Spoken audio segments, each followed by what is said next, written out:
Welcome back. I think what I want to share with you now are 7 words that change minds. I think that when you think about words, there's a lot of words that we say every day that don't mean a whole lot. But there are 7 words that you can use that have been shown to actually impact and create cause in other people's minds, to get them to say yes when they otherwise would have said no. And I do want you to write these down, and I'm going to sort of describe them a little bit, explain why they work and how to utilize them. The first word that I want you to write down is the word because. Because. And the word because is a cause-effect word. And cause-effect is very important in how other people think. People think today it rained and the golf game was really bad, so the rain caused the golf game to be bad. Or today it snowed and the TV reception was great, so the snow caused the great TV reception. That's how we all think. We all want to think that whatever just happened caused something else. Well, the word because literally has the same effect on the human mind. What that means is that, well, just remember this scenario when you were a kid. Remember when, Kevin, I want you to go to bed. But Mom, can't I stay up and watch Star Trek? Please, can I stay up? It's the episode with the Gorn, with Captain Kirk and all that, please. Kevin Lynn, that's the middle name technique. That was also very effective, but that's parenting, a whole different thing. Kevin Lynn, it is time to go to bed. But Mom, why do I have to go to bed now? And what did she say? Because I said so. Ah, you had the same mom I did. That's what I was thinking. So you can see that when a person says because, it sort of has its roots as a child. You're literally programmed to do whatever is said after because. So you could literally say, you know, I'd really like you to go out with me Tuesday night because it means a lot to me. And people, because of the cause-effect inference, they literally will respond to it. There was a great study done in the 1970s that's been replicated several times. In those days, there were copy machines in the university hallways where the students would line up and make copies. And essentially, the study with the word because went kind of like this. First of all, the assistant for Dr. Ellen Langer, this is her study from Harvard. Make sure we give credit where credit's due. Dr. Langer had her assistant stand at the back of a line and say, hey, could I cut in line because I need to make some copies? As if, of course, all the other people didn't need to make copies as they stand in line. So 94% of all people said sure and let the assistant cut in line because she needed to make copies. When they took the word because out, and that was the only change, in other words, hi, can I cut in front of you? I need to make some copies. 60% said yes, just for asking, but the word because increased the response rate by 50%, 57% if you want to get exact. Now, I took this piece of information in 1986 when I was working at the National Kidney Foundation, and what I did is I took the presentation, the script that they utilize for telemarketers, fundraisers, i.e., and all we did at the end of the presentation, it was a 1-minute presentation, very fast, and the only thing we did is put, because it's really important. That's it. Had the same standard presentation, please donate, because it's really important. We had a 30% increase. It was about 28.5, but it was almost 30% increase in donations per phone call based upon that single word phrase being in there. So if you can utilize the word because as you communicate, it's a great word to utilize. Now, the next word is now, N-O-W, now. Now I want you to think about this conversation when you were a kid. Mom, can I go to the singers next door and play? No, son, you can't. Why don't you go upstairs and go to your bedroom? By the way, that was pretend. We didn't have it upstairs. We had, yeah. So anyway, Mom, please can I go over to the singers and stay over their house today? Son, get to your room. Oh, Mom, come on, please. Now. Remember that? And then what did you do? Did you continue to debate and negotiate? And no, you never negotiated past now, did you? Why? Because the very next thing that's going to happen is a very unpleasant experience.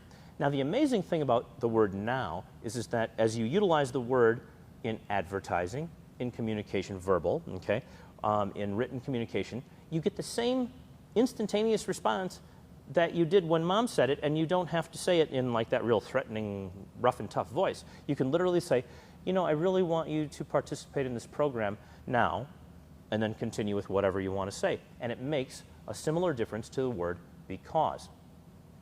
Now, those are two of the really cool words. Next one is imagine. About 10 years ago, there was a vehicle, Mercury Sable, and it was the best-selling car of the year. I believe it was 96. Could be wrong on that.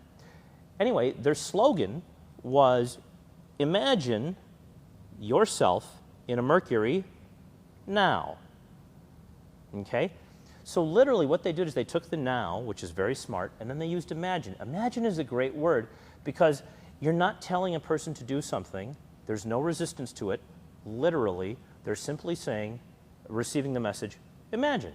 That's all. Just imagine that you own this product. Imagine that you own the service. Imagine that you're thinking about this. It is an enormously powerful word, and you want to utilize that as often as you can. It has no resistance attached to it, and it's one of the very few words that you can say that has no resistance attached to it. Next up, please and thank you. I know this is stunning, but it really matters. When you say, would you X for me, please, or please would you, or would you, I want to thank you in advance for doing X, Y, Z, please and thank you are enormously powerful words. They're so powerful that we have imbued them with the phrase magic words, right? Please is the magic word, yes? Well, written advertising, marketing, selling, once again, you have the same exact response. This word continues to increase response even though people are aware that it's often utilized for the express purpose of getting someone to say yes. Now, a person's name is the next one. Write down a person's name, not like Bill, but whatever this person's name is that you're going to communicate with. Now, here's a very tricky situation. If you overuse a person's name, overuse it, like if I say, hi, John, Kevin Hogan calling from Citibank. I'd like you to buy our security protection program for your credit card where you'll be able to have all your credit cards covered. And John, you have an opportunity to XYZ. And John, you have an opportunity to ABC. Now, John, which would be best for you if you A or B'd? Okay? Well, there's a fascinating thing, and it's called an inverse curve. And what happens is like this, okay? When you use a person's name once, their rapport value goes high, high, high, big, big, big. As you use it a second time, it levels off. As you use it a third, fourth, fifth, and sixth time per hour or per month, sometimes per minute when you're talking to a salesperson, it goes way down. But when you use it at the beginning and at the end of your communication with the person, so in other words, hi, John, blah, blah, blah, blah, blah, we're talking for 45 minutes. You know, John, it has really been nice talking to you, and I want to thank you for meeting me today. Boom. End, beginning. Now you have the curve, and you have amazing results. If you use the person's name in that way, you increase your sales. If you utilize it throughout the presentation, you will lose sales because people will feel manipulated whether or not they're being manipulated, okay? So the name is tricky. It's really powerful. Huge power. Huge power. But think about this, too, and don't forget this. When you get a piece of mail in the mail, and it's addressed to, like for me, Kevin Hagan, Hagan, you don't either, right? You don't look at it, you don't open it because the person doesn't know you, it's propaganda, off it goes, right? So it's better to simply ask what a person's name is. And by the way, you always want to find out your name, the person's name. And if you're traveling internationally, this becomes even more important.